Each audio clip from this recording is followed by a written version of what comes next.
करके कुछ मुट्ठी भर बांग्लादेशियों को लगता है कि ये बातें करेंगे और हम सब लोग इनकी सुनते रहेंगे। खैर कोई नहीं, बाप बेटे का रिश्ता ऐसा ही होता है। बेटे को लगता है कि अब वो सियाना हो रहा है तो बाप उसको सीरियसली लेने लगेंगे, और बाप जब सीरियसली लेने लगेंगे तो बेटा बाप से मुंह भी फुलाता है, लेकिन कई बार बाप जो है वो लपिया देते हैं। अब वो बात बच्चे भूल जाते हैं, उन्हें लगता है कि वो बड़े हो गए हैं।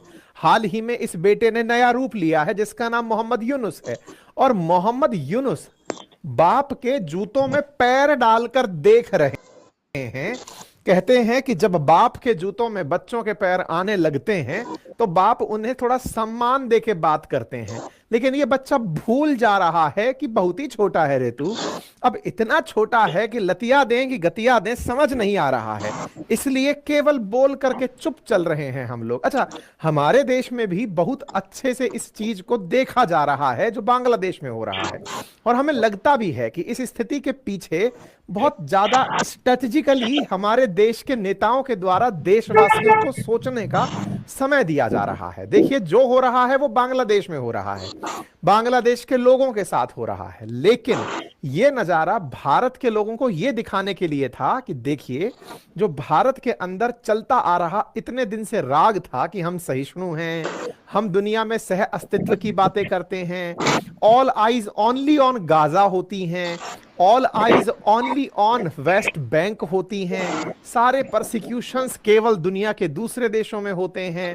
भारत के नेताओं के बयान भी किसी विशेष क्षेत्र के लिए होते हैं, बीच राजनीति में राजनीति के बड़े दिग्गज निकल कर आते हैं और बयान देते हैं कि देखिए गाजा में क्या हो रहा है, लेकिन पड़ोस की पड़ोस में कुछ हो रहा है ये दिखाई नहीं दे रहा है।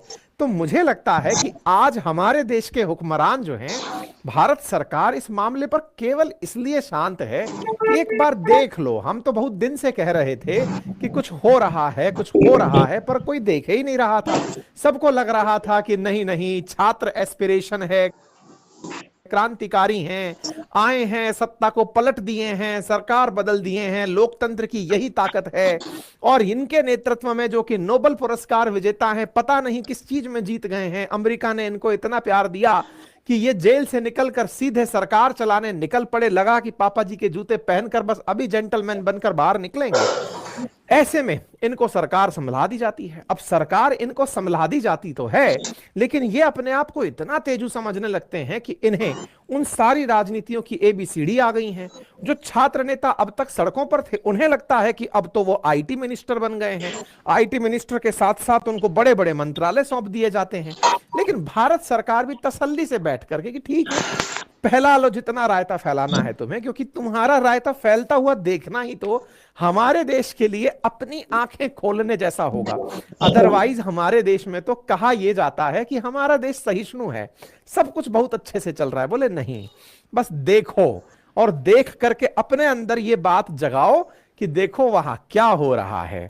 अब देखो वहां क्या हो रहा है, ऐसे में भारत सरकार पर भारत के लोग जबरदस्त डिमांड लगाए फिर रहे हैं, सर कुछ करते क्यों नहीं। अब ऐसे में सुनने में आया, हमने कल एक सेशन किया जिसमें बताया कि बांग्लादेशियों ने बॉर्डर पर बायरक्तार ड्रोन तक उड़ा दिए हैं। सच है कि झूठ है नहीं पता, लेकिन अगर उड़ा दिए हैं तो ये अपने आप में एक और बड़ी बात है कि साहब देखिए, पाकिस्तानियों ने बांग्लादेशियों से पुराना प्यार वापस मांगा है, अर्थात जो कभी पूर्वी पाकिस्तान हुआ करता था वो पश्चिमी पाकिस्तान के साथ मिलकर के एक हो जाएगा। ये वो वाली बात है कि तुम इस चौराहे पर भीख मांगते थे, हम उस चौराहे पर भीख मांगते हैं, आओ दोनों साथ मिलकर मांगेंगे। ऐसी स्थिति में दोनों को एक ही अमीर बीच में दिख रहा है जिसका नाम भारत है, लेकिन भिखारियों के बीच की ये दोस्ती जो है वो दुनिया को बड़ा मनोरंजन दे रही है। ऐसे में ही एक भिखारी नेता उठ करके डायलॉग मार दिया कि अगर भारत ने हमसे चटगांव मांगा तो हम उनसे बंगाल मांगेंगे, बिहार मांगेंगे, उड़ीसा मांगेंगे। अच्छा, ये कोई छोटा मोटा नेता और नहीं था, इसने जो जगह मांगी उससे आप में से कई लोग ऐसे होंगे जो बिहार में बैठकर हमें सुन रहे होंगे, उड़ीसा बंगाल में सुन रहे होंगे, और बोले यार कल को क्या हम भी चले जाएंगे क्या। हमें तो लगता था कि हमारे देश में केवल राजनीति के लिए ये लाइन बोली जाती है, लेकिन अब तो यार बड़े बड़े नेता डायलॉग मार दे रहे हैं। बाय द वे मैं बता दूं, जिस नेता का ये बयान है ये है कौन लेवल का नेता। बांग्लादेश के अंदर दो पार्टियां हैं, एक का नाम है आवामी लीग, जिसकी शेख हसीना भारत में हसीन सपने देख रही हैं। दूसरी तरफ है बीएनपी पार्टी, उसके नेता है खालिदा जिया। उन खालिदा जिया की पार्टी का सीनियर जनरल सेक्रेटरी रैंक का आदमी है ये रिजवी। इसने कहा है कि हमारी नजर तो बिहार, उड़ीसा और बंगाल पर है, कहां रह रहे हो। अब ये बात निकलकर कहां से आई, आइए उसको भी थोड़ा बता दें, इतिहास के झरोकों में लेकर चलते हैं। साथियों, 1905 से पहले ये पूरा क्षेत्र एक ही हुआ करता था, जिसे बंगाल प्रोविंस कहते थे, जिसे आज बांग्लादेश कहते हैं। ये पूर्वी बंगाल बना तो 1905 में लॉर्ड कर्जन के दुर्जन प्रयासों से। और जो पश्चिम की तरफ बंगाल रह गया, जिसे आज पश्चिम बंगाल कहते हैं, ये दोनों हिस्से तोड़ दिए गए, अलग अलग कर दिए गए। पूर्वी बंगाल, पश्चिमी बंगाल बन गए, दोनों अलग अलग। बहुत ज्यादा विरोध हुआ, बंगालियों ने प्यार दिखाया, एक दूसरे को राखी बांधी, बढ़िया सारे गीत गाए, स्वदेशी आंदोलन चलाए, साड़ियां तो नहीं लेकिन हाँ ब्रिटिश कपड़े जलाए, तमाम प्रकार की चीजें हुई, स्वदेशी आंदोलन हुआ देश में। इस स्वदेशी आंदोलन ने काफी पकड़ना चाहिए, लेकिन उस समय की कांग्रेस ये नहीं चाहती थी कि बंगाल का स्वदेशी आंदोलन पूरे भारत में फैले, भारत में फैले। इस बात को लेकर कांग्रेस के अंदर ही दो धड़े बट गए। एक धड़ा वो था जो ये चाहता था कि ये आंदोलन केवल यहीं तक सीमित रहे, उसे नरम दल कहा गया कांग्रेस का। एक धड़ा इसमें से था लाल बाल पाल का, जिसे गरम दल का नेता कहते हैं। उन गरम दल के कांग्रेसियों का मानना था कि यह स्वदेशी आंदोलन पूरे भारत में जाए और अंग्रेजों के खिलाफ बड़ा मुहिम बनकर निकले। इस बात के लिए कांग्रेस में 1907 के अंदर स्प्लिट हो गया। गरम दल के नेता चाहते थे स्वदेशी आंदोलन व्यापक हो, और नरम दल के नेता चाहते थे कि केवल बंगाल में रहे। खैर, इतिहास के झरोकों में थोड़ा और आगे झांकते हैं। 1911 में पूर्वी बंगाल और पश्चिमी बंगाल को वापस मिला दिया गया कि ठीक है साहब, छोड़ो, दोनों लोग मिल जाओ, काफी झगड़ा हो लिया, कोई बात नहीं।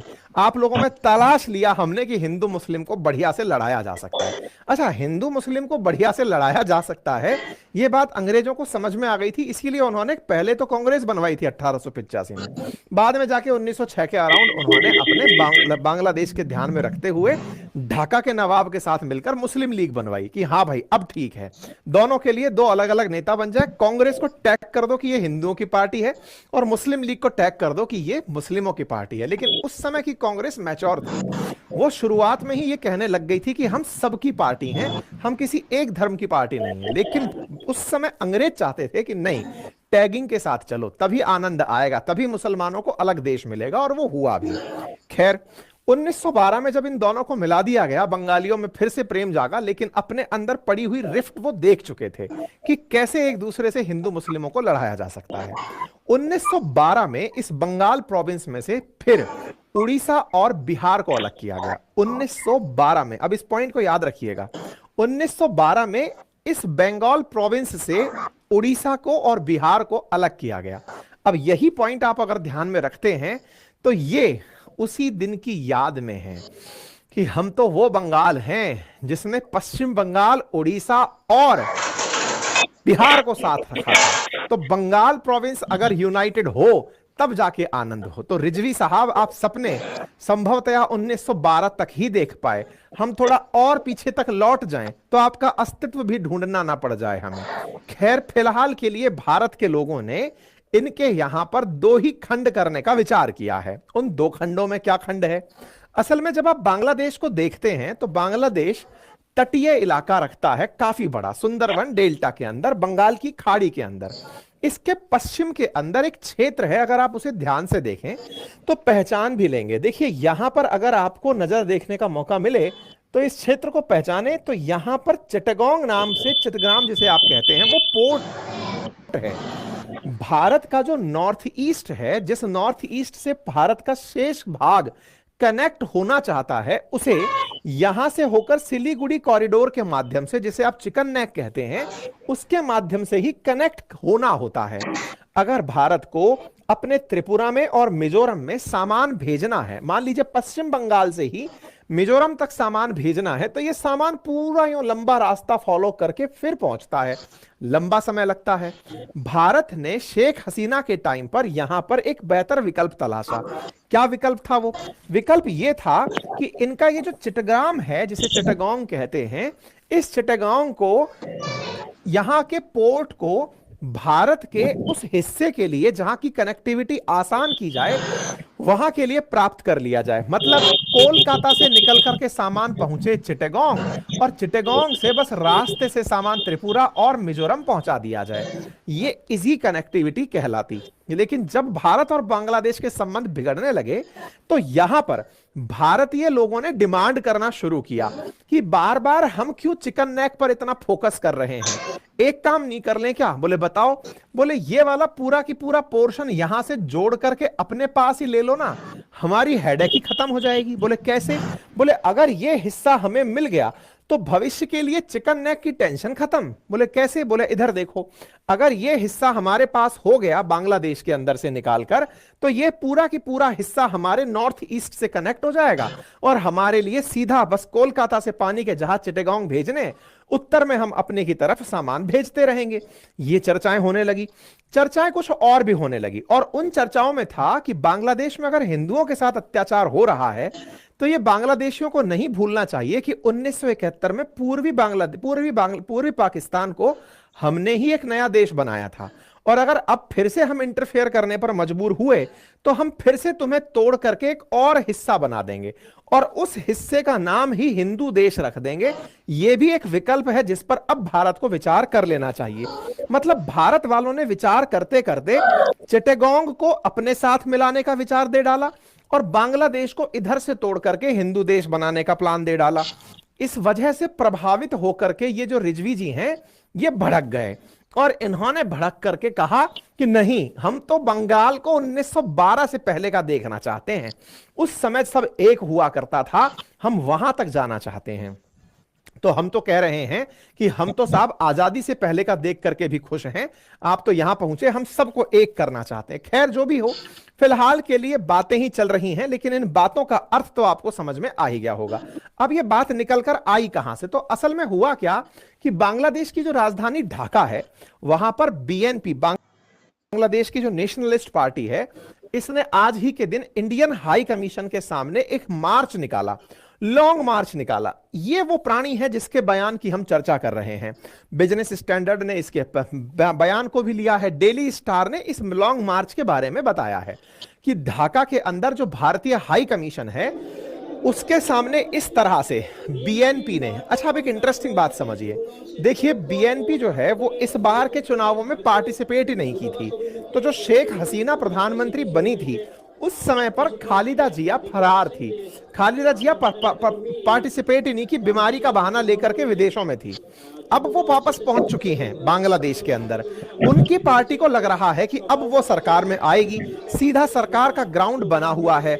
अब तो वो केवल इस चीज के तलाश में है कि शेख हसीना की आवामी लीग चुनाव में उतरे ही ना, क्योंकि शेख हसीना को तो पहले ही बर्बाद कर दिया, इनके समर्थकों को भी बर्बाद कर दो।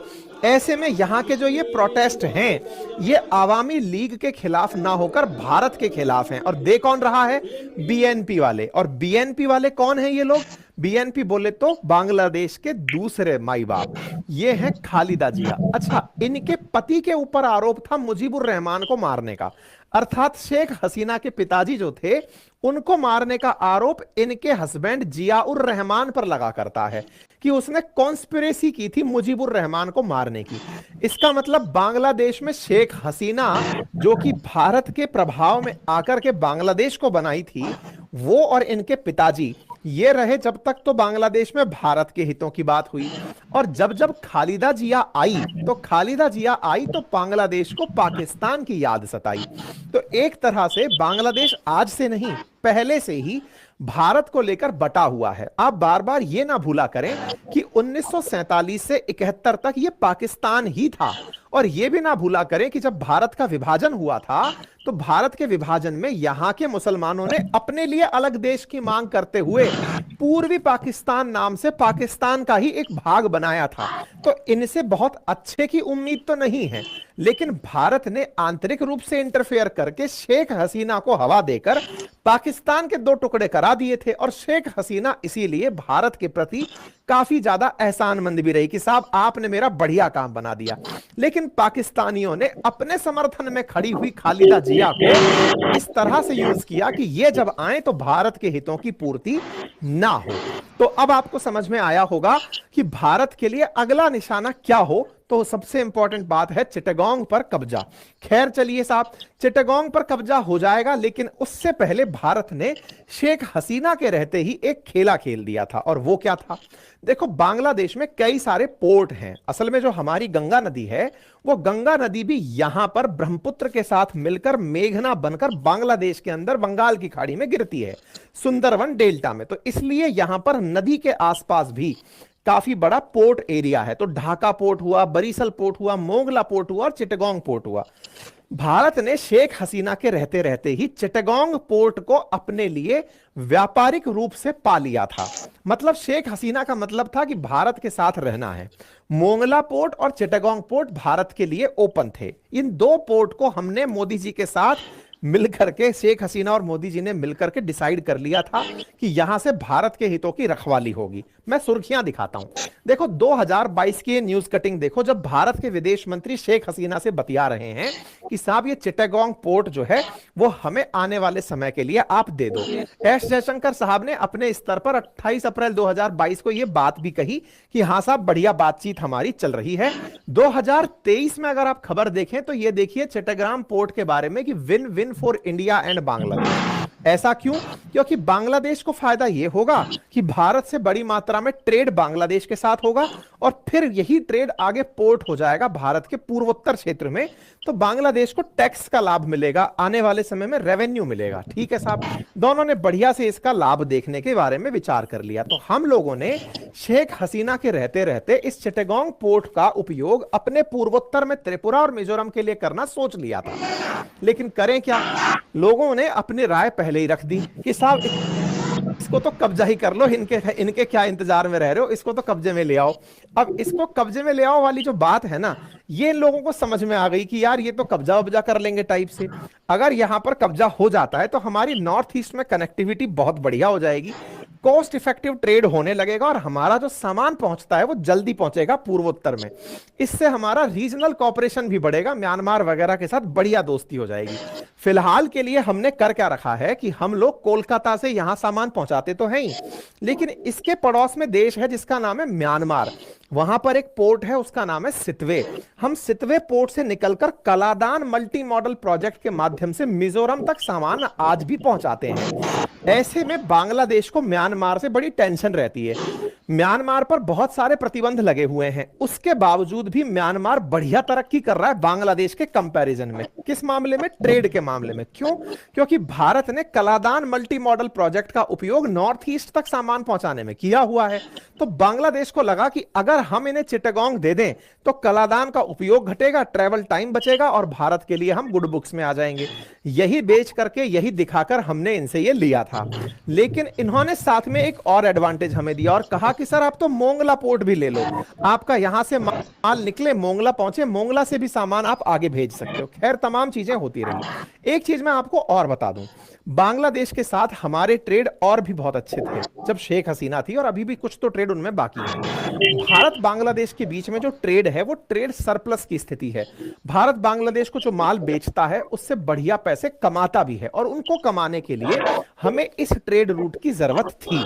ऐसे में हमारे और इनके बीच में 4 ट्रांजिट रूट जो हैं वो कनेक्ट हुए और भारत बांग्लादेश ने बढ़िया व्यापार किया। जैसे 2022 का मैं आंकड़ा आपको देता हूं, भारत जो कुल व्यापार करता है उसका 3% जो एक्सपोर्ट है वो हम बांग्लादेश को करते हैं। कितना करते हैं? लगभग 1.15 लाख करोड़ का। बिलियन डॉलर में बताऊं तो लगभग 14 बिलियन डॉलर हम एक्सपोर्ट करते हैं। भारत लगभग अगर 450 बिलियन डॉलर 2022 में एक्सपोर्ट कर रहा था तो उसका लगभग 3% हम बांग्लादेश को एक्सपोर्ट करते थे। वहीं बांग्लादेश के इंपोर्ट्स की मैं बात बताऊं तो बांग्लादेश जो हमसे लगभग $1.25 का माल इंपोर्ट कर रहा है वो टोटल इंपोर्ट करता है 6.8 लाख करोड़ का। मतलब उसके टोटल इंपोर्ट का 17% भारत से सामान मंगाया जाता है। तो बांग्लादेश की जो निर्भरता है भारत पर वो लगभग 17% इंपोर्ट पर टिकी हुई है। बांग्लादेश हमसे सब्जियां, तेल, कॉस्मेटिक, कपड़े, मोबाइल, गाड़ियां, ज्वेलरी और फैशनेबल कपड़े मंगाता है।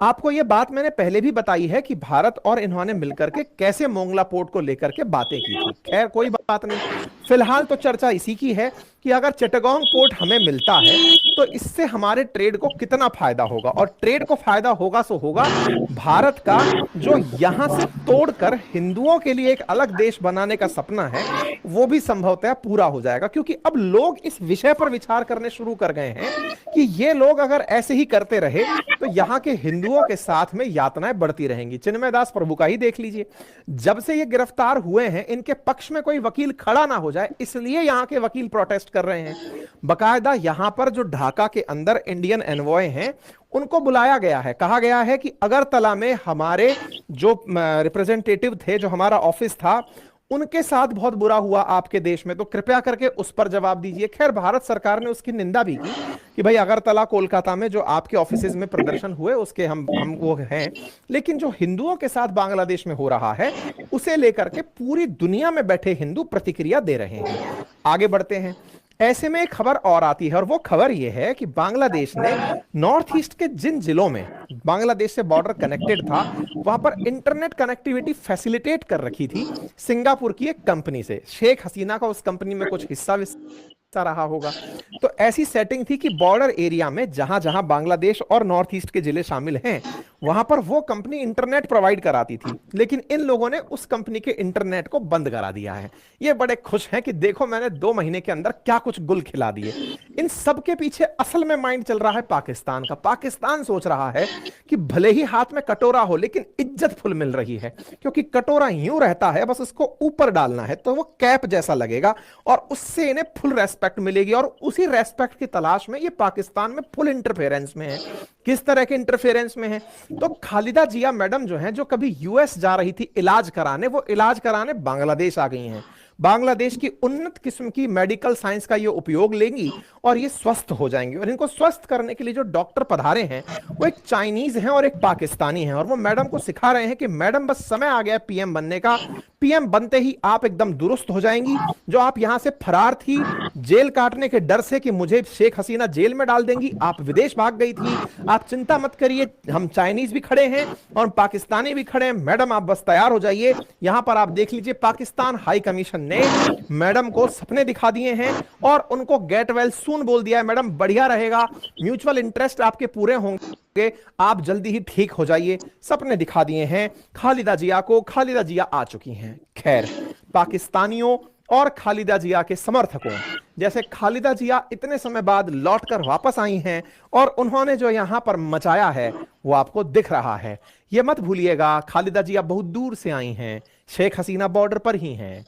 जैसे ये आई हैं इनका समय भी जाने का आएगा, और शेख हसीना अगर रिटर्न मार गई तो तुम्हारा क्या होगा रे बांग्लादेशियों।